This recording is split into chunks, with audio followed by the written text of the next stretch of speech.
0-2 pitch, swing and a miss, struck him out. The Philadelphia Phillies are 2008 World Champions of baseball. And the Sixers win it! Wow! Oh man, Embiid just posterized Russell Westbrook. You love the Philadelphia Eagles! Let me get a hell yeah! What's up, everybody? What's happening? It is Dives, Mr. Crockpot on Twitter. Welcome to Party on Broad. Daryl Morey to the Sixers. Daryl Morey to the Sixers. Let's go! Joining us today is my man, Austin. You know him on Twitter at NBA Crow. What's up, Austin? What's going on, Chris? That's it? That's it. Man, bring the energy.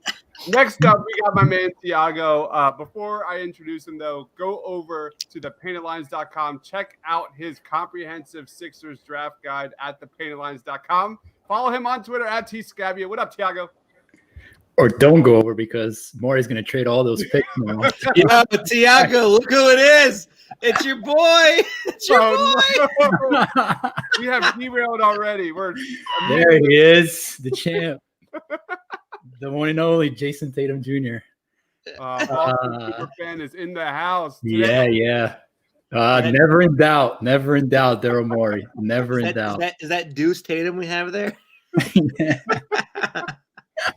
All right, no, we're going to get through a podcast without talking about Jason Tatum for once, right? No. For once. No, it's not gonna happen. All right, today we are talking about Daryl Morey to the Philadelphia 76ers.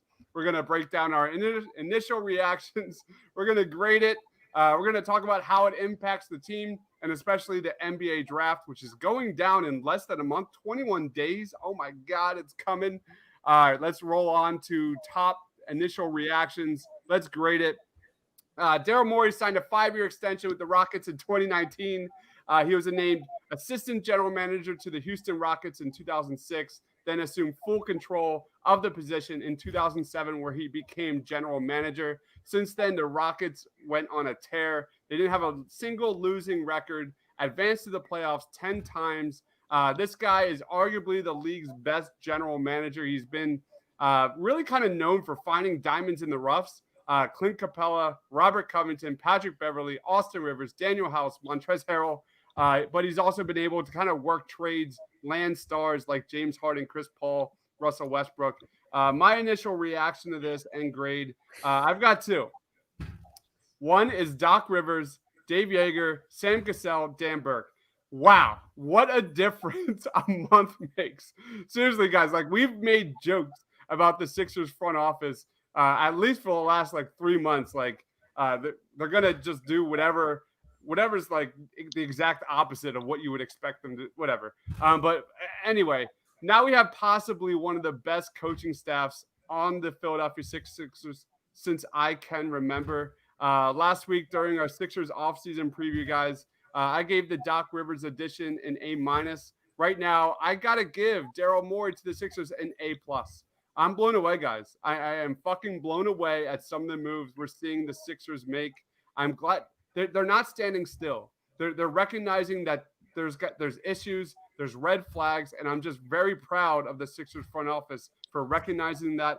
My second reaction was it's been a long time, Sixers fans, that we felt like this feeling of optimism and hope. I honestly don't remember the last time I had this feeling of anticipation and excitement for the Sixers. So kudos to the Sixers front office. And my third take was going to bed last night. I saw my man Vin post a tweet that Daryl Morey was coming to the Sixers, and I just kind of laughed at it. And that was honestly, stone cold my first thought. Like, Vin got it right. Vin got it right. Let's go. Austin, how would you grade it? What was your initial reaction? I mean, look at where they came from. It's obviously an A+ hire. It almost makes you forget that they hired Doc Rivers. I guess Tiago, for better or for worse. That's how you feel. Hey man, Was this also an F process, or was this like an A process? The way they did this, it was quiet. We can talk about the process when I get a chance to talk about the process, but I wouldn't give this process an A. I'll tell you that much. Anyways, go ahead. Come on. I would say that this is an A+ hire. They now have somebody who knows or has experience with making like not horrendous trades. And it's I think it's very, very, very interesting now. Like I was thinking before we started the show, objectively from like the standpoint of like a writer reporter, I don't know that there's a more interesting team heading into 2020-21 than the Sixers. Like you have a new head coach in Doc Rivers. You have one of the best executives in the league now in Daryl Morey. You have two superstars or 2-star level players, and you have 2 horrendous contracts that you have to maneuver somehow. So the Sixers, and on top of that, you're trying to like battle back to relevancy very quickly. So I tend to think that there's like so many different ways to look at this, so many different angles, especially with Morey's history of how he makes deals. It'll be, I think they're the most interesting team in the NBA right now. They're certainly gonna be, I think, come into the season as the team with the most polar opposite mindset or frame of mind compared to the end of the season, this past season, to the beginning of next season. I think they're going to be vastly different in how they approach things. We have Boston Superfan saying, "Bro, the Sixers sound like the 2008 Celtics reunited." We have Benjamin Dew joining. Thanks for joining, man. He says finals or bust. Whoa. Let's pump the brakes. Can we get that out of the second round first, please? I know. Do that. Jesus Christ. Giago don't like Doc. You're not wrong about that. That's not what I said, but okay. He hates Doc Rivers. Come on, man. Nick's the Observer. Thanks for joining, man. Guarantee we'll draft players that will space the floor. We're going to get into that in our last segment for sure. I hate to be the bearer of bad news, but great for healed. I think you're probably going to lean towards the latter. Tiago, what was your grade, and how would you? What was your initial reaction to this? I love Daryl Morey. I think that he's the guy who pretty much the basketball we watch today in the NBA is in large part because of Morey. So to bring a guy like this into the fold is tremendous. Now, do I think that Josh Harris and the group, found religion and just, saw this vision overnight? No, I don't. And I think that they should be very thankful that Morey sent out a $200 million tweet back in November and cost his owner a lot of money. And they should be thankful for the fact that the Clippers are in a lot of pressure to win now, which made Doc somewhat expandable. So I think those two things played out in a way that kind of put both Morey and Rivers in their laps. But regardless of what the process is, if the outcome means a championship, then who cares? And I think that Doc and Morey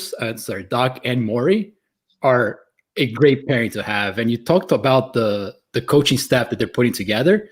I think that's the big thing from today. I mean, Morey's role is going to be a little bit more long-term, but in the short term, their staff that they have in place moving into next year is pretty legit. And I don't think, to your point, the Sixers ever had this type of staff here in Philadelphia. So I'm really excited about the staff. I'm excited about Morey, but, I don't want to hear this thing about how, Josh Harris and all that, vision that he'd had about the team, because reality is, like, if Morey does not fire that tweet, he's probably still in Houston today. And if the Clippers are, not in the pressure to win now, Doc's still in the LA coaching staff. So, I love Morey though. So just keep it about Morey. I love it. And I think it's a phenomenal move for the Sixers. You're right, but like, can't you say that about every hire though? Like thank God. Let's see here. Thank God the Sixers got swept in the first round, or else Brett Brown would still be here. No, that's not true. I think Brett. I think we all know Brett Brown's time was probably up at the end of the year. Well, no, but I'm saying like there's always a preceding event that leads to these oustings. Right. So you could apply this across multiple different situations. Right. But speaking about Josh Harris and their approach to the offseason, right? So let's take this a little bit further. Daryl, I'm going to say this a lot. Daryl Morey is going to be here, right? What is Scott O'Neill's role moving forward?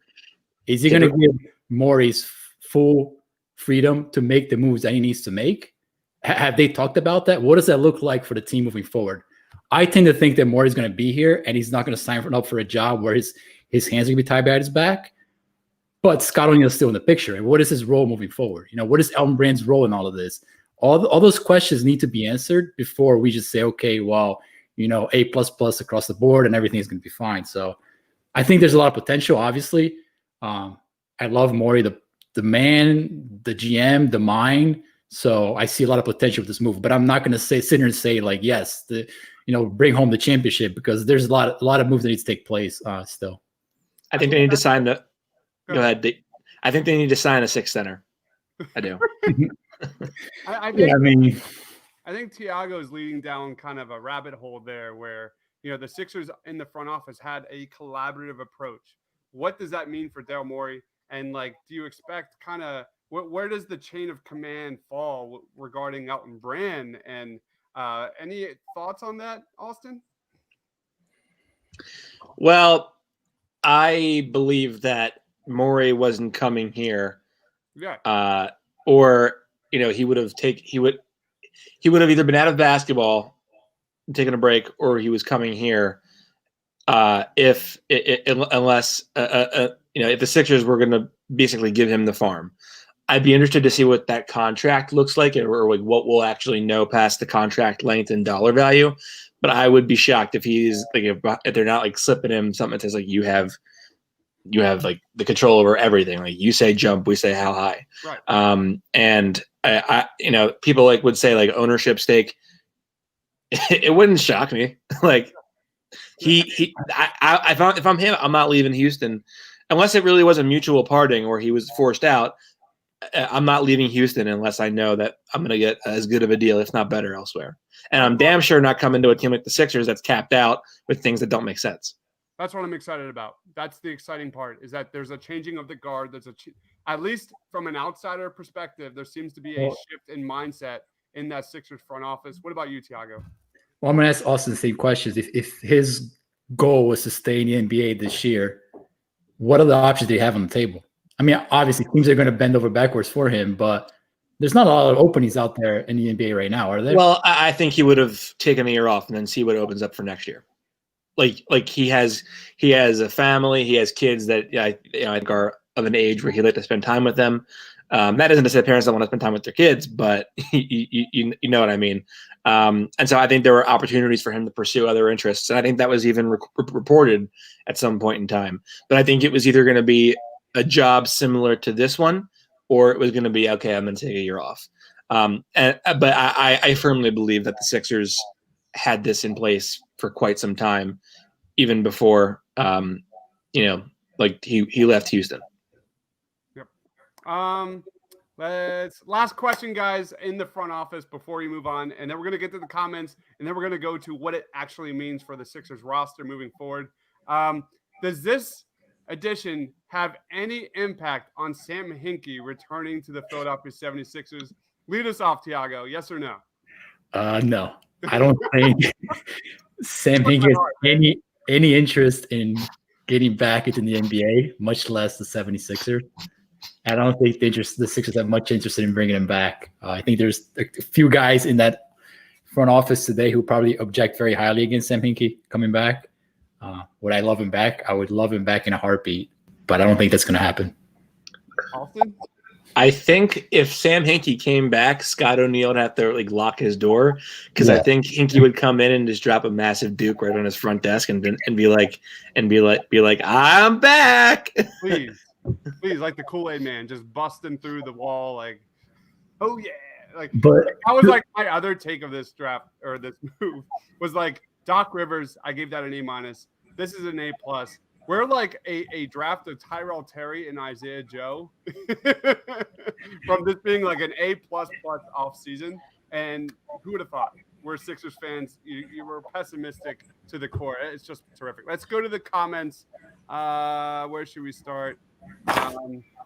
Phil McFarland joining. Thanks for joining, dude. He says, are we in win now mode? Absolutely. I don't think there's any doubt. Like, when's the last time the Rockets had a first round pick? Does anyone know?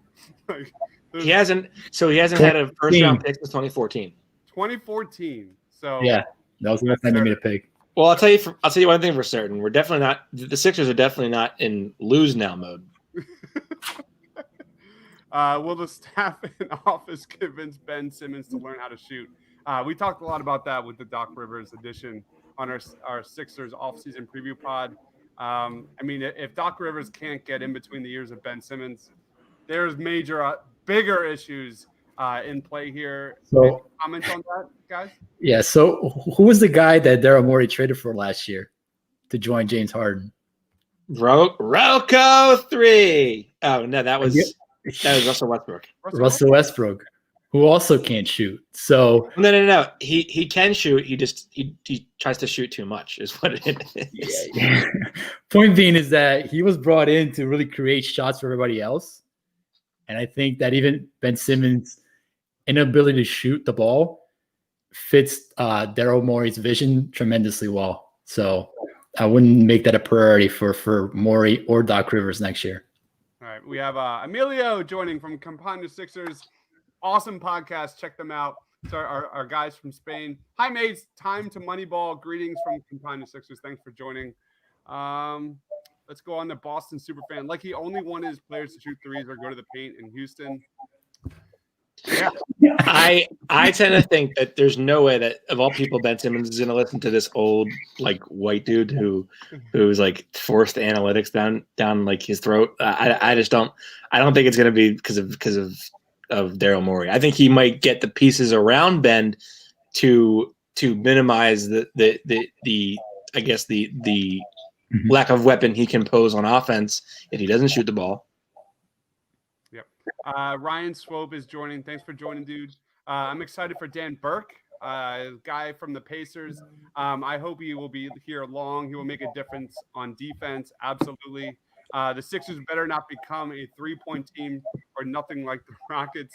Any comment, guys? Because we really don't know what the scheme is going to look like just yet. At least I think. At least from Doc Rivers' point of view, you're going to see a lot of off-ball movement, a lot of screens. A lot of getting Ben and Joel in better scoring opportunities.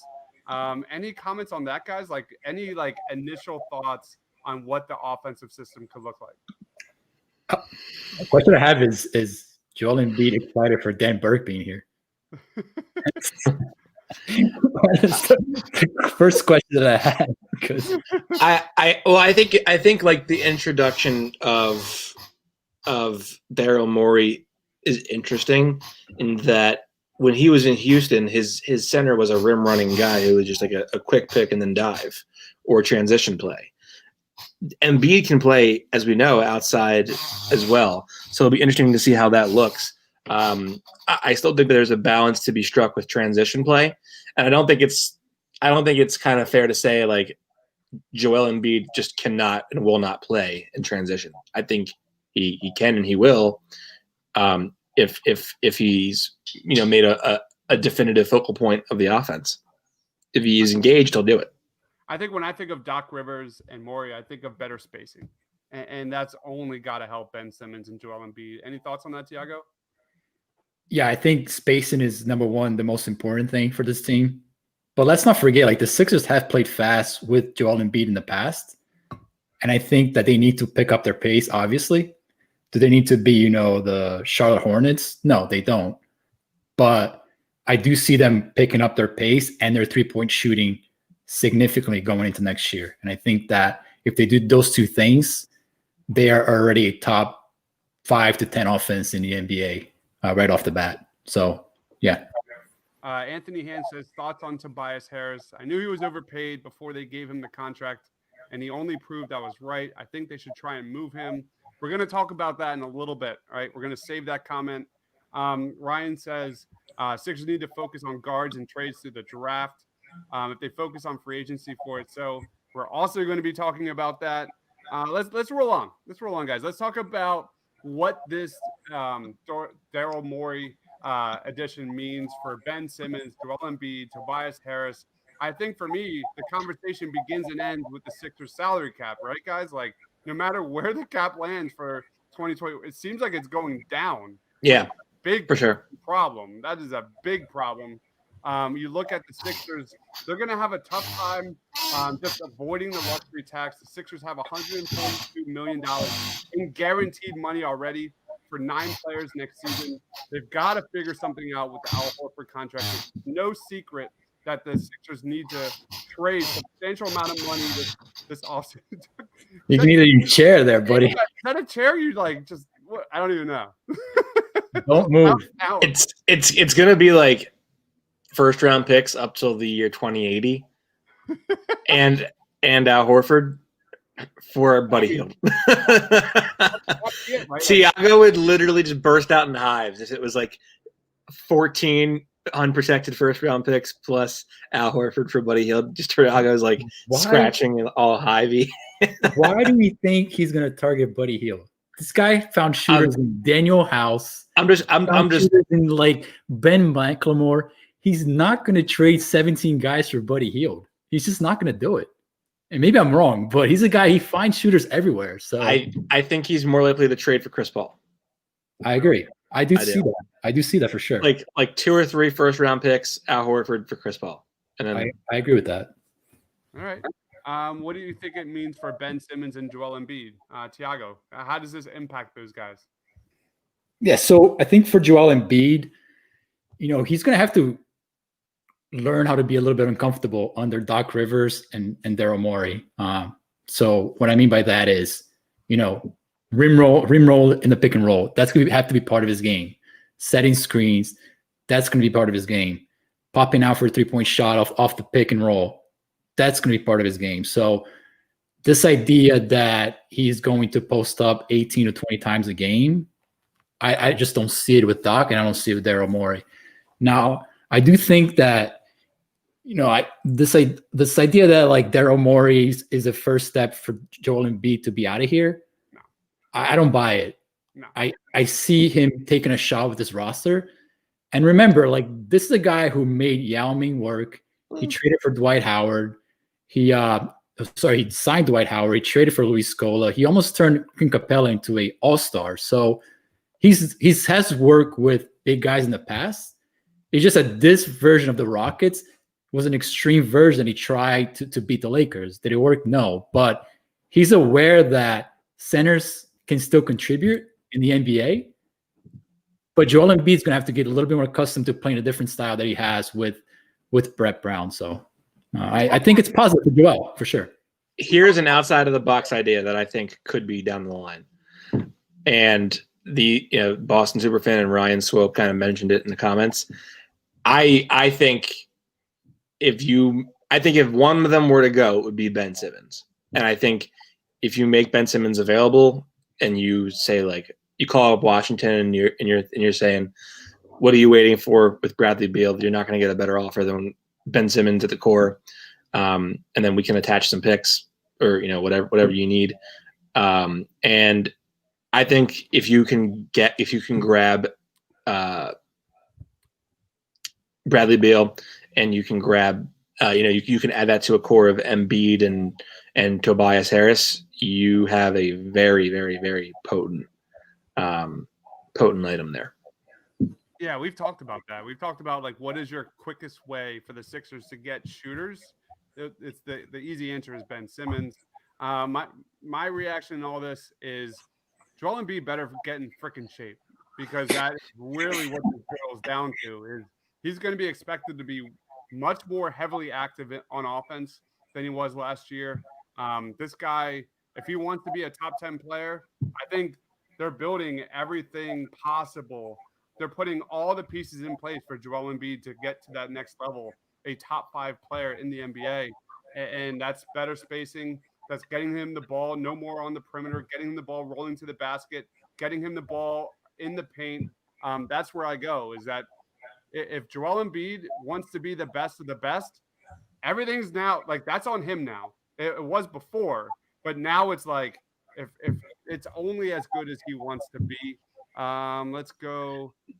Beal obviously was better than Healed, but you probably have to give up Ben or Joel to get Beal. There you go. There you go. I love how Chris says like they've built the team to maximize Joel, and I'm thinking like, yeah, they got him a $109 million center to play next to. That's like this. That's like the thing, right? Like Alan Brand. I was scared to death that this guy was trying to find the best trade possible to move Al Horford. Like now that you've got Doc Rivers, you've got some pool, you've got like some reps to the NBA, you've got Daryl Morey. Like that's the hope. That's the optimism I'm talking about. Is that you're going to make a trade that doesn't absolutely kill you. That's just my honest opinion on that one. I guess we should just roll on to the NBA draft. So Daryl Morey obviously has a history of finding late gems in the draft. You got to start with Clint Capella in the 25th pick in that 2014 draft. Everyone knows how good Clint Capella is. Then you go to Montrezl Harrell, 32nd pick in the second round of the 2015 NBA draft. He's been great. Chandler Parsons, 38th pick in the 2011 draft. The Sixers have struggled getting impact guys in the back of the first round and the second round for quite some time, other than pretty much Landry Shamet. I love Matisse. I would like to keep Matisse. I think he's going to be really good for us next year. But the Sixers, we've been doing a lot of draft work. This is low-key an underrated draft for the Sixers.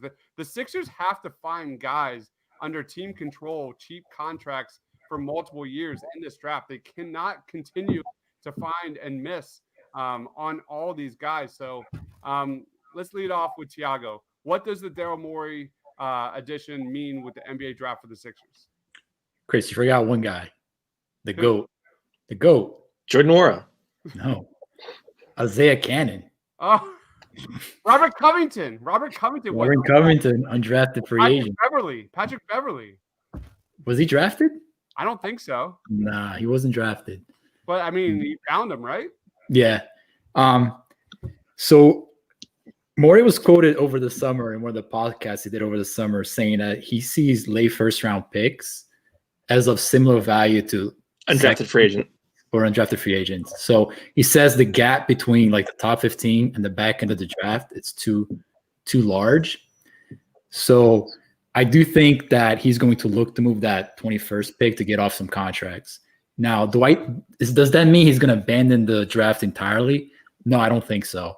And I think that's where we're going to see a pivot between what the Sixers have had in the past and what they're going to have with Morey going forward. Is they're going to invest very, very heavily on the back end of the draft, so second-round picks, and then draft a free agent. So that is a difference between what the Sixers have done.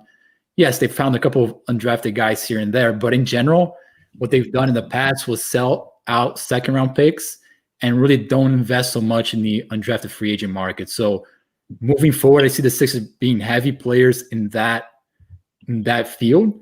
And if you look at like their roster, they fill out their roster with guys like Chris Clemens and Gary Clark.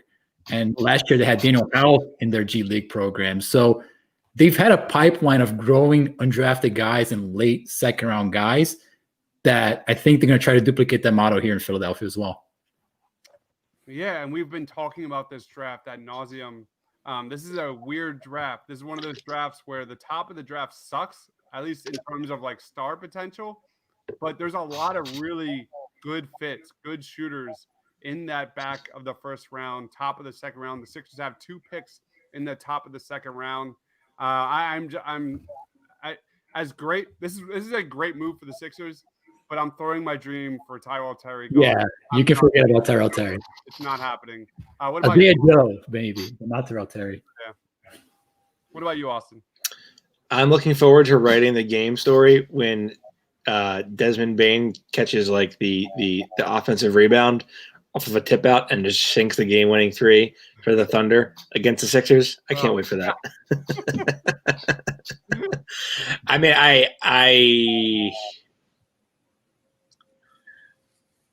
I don't know. I mean, I think he likes to sort of dabble in the second round for sure, and you could use that first round asset to get off of a big contract. And I don't think anybody really is going to care who you take or where you take them if that guy ends up turning into a Duncan Robinson. So I don't think he has a history of valuing first round picks, but I also think he has a history of getting to the Western Conference Finals and semifinals and whatnot. Mm-hmm. So who are we or who am I to question Daryl Morey's draft history? He knows how to get past the point where this team has gotten at its best. So where are we at, guys? Where are we, like Tyrese Maxey, Desmond Bane, Isaiah Joe? Like what are your like big guys here in the top? Because we have 2 picks in the top of the second round. Are there any guys that are like standout bona fide Sixers? Isaiah Joe for me. I mean, he launched 11 plus 3-pointers per 40 minutes last year. I mean, his range extends well past the 3-point line. So I think he's the guy who's going to probably be there early part of the second round, although I think some team might grab him the back end of the first. But if he's there with that second round pick, I think he's the ideal guy for what Doc and Morey want to get accomplished. Cassius Stanley would be pretty nice if he falls in transition, yes, but his game's got to grow. So he's got to, the shots got to translate, and he's got to grow other parts of his game as well. But as a catch and shoot guy, absolutely. What about you, Austin? Say it. It's very refreshing to know how close Houston is to Louisville, and I truthfully I have no idea how close it is, but it's I'm sure that when Daryl Morey had a day off from Rockets slop, he probably took a day, drove over to Louisville, and watched Jordan Warra play basketball. As one would do if they had any common sense about draft prospects. I would love to see the Sixers take a flyer on Jordan Warra with a late second round pick. I mean, you said Tyrese Maxey. I think he's going to go in the middle to potentially maybe even early first round. Oh, wow. His stock has blown up. So it'll be interesting to see there. I just think that it's time for them to – I think first they have to get rid of the contracts before they can value cost-effective depth. And I think if that means doing your homework on a second round and using that first round, asset to get off of a contract, you got to do it. Malachi Flynn, Emmanuel Quickly. He won't be there, Chris. I was pronouncing his name Malachi until I finally watched film on him, and I was like, "Who the hell is Malachi?" And then I realized, how about can we get Marcus Howard, like point combo guard, shooter? Why would I believe in him if Carson Edwards was like the same archetype and like he's like summing it in the G leagues with the Celtics? Yeah. If you're looking for like a ball handler in that second round range, like Devon Dotson is the guy. I'd rather just have Thiago handling the rock. Yeah. I'll fire a tweet at Morey with my draft guide. He'll probably follow it too. Like, well, he probably draft. He probably retweet it or something. He's very active on Twitter. All right, all right. Go. Any final thoughts, Thiago? No, yeah. If they're looking like a ball handler type, like Devon Dotson is that guy from Kansas. Now his shot's got a long way to go, but he can definitely grow into like that backup point guard, shot creator type that he likes on that offense as well. So. All right, let's wrap it up with plugs. You're up, Austin. Plugs. Let's see. Where do I begin? Well, I think I'll start with the fact that Silas was hired by the Rockets today to become the head coach. I believe the receipts say I reported that on October 19th. I'm just saying. Next, I will plug. I did a column for Last Out Media, my second column with them, basically saying that I do believe that we are headed for a scenario where we see more activity in trades than we see in free agency. Okay. I think teams are terrified of spending money. With a lot of uncertainty, and I think that we could see a lot more trades. Also, keep around our scouting reports. We do go the extra mile to get the best to get the best information out there about the prospects. So we will see where that goes. Grant Riller. Yeah, I'm embarrassed that I forgot about Grant Riller. he's good. He's really good. Well, he's got some holes in his game, but I like him. Yeah, I mean, what about you, Tiago? Anything you want to plug?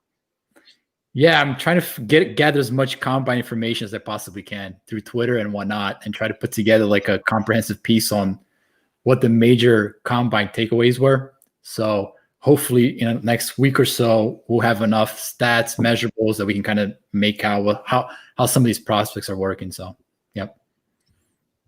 Salute. Can pour one out for my dream of Tyrell Terry.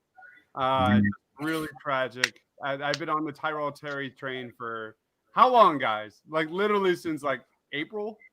Chris, he clocked in at 170 pounds. That's ideal playing weight for him. Yeah, he gained about like 10, 15 pounds, which is what he needed to do. So he heard us talking some shit, and he was like, "Oh, I gotta get that out there."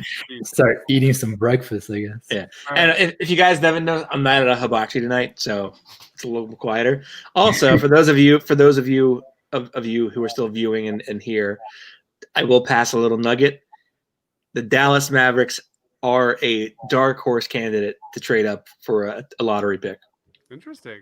All right. So what does that mean for who they're trading and what they're trading? I'm hearing that Luka Doncic could be heading to the Sixers. Just some from a T-Stable and a second-round pick. Yeah. When did Vince Snyder join the pod? I love this. Oh no, we can't get into that. Oh man. All right. Yeah, tons of NBA draft content here at the Painted Lines YouTube channel. Go to the NBA draft playlist, 30 video scouting reports. Go to thepaintedlines.com. So many scouting reports by my man Austin, by my man Tiago. Check out his comprehensive Sixers. Watch Isaiah Joe. Watch him. Isaiah Joe, fall. Tyrell Terry, fall. Desmond Bain, fall.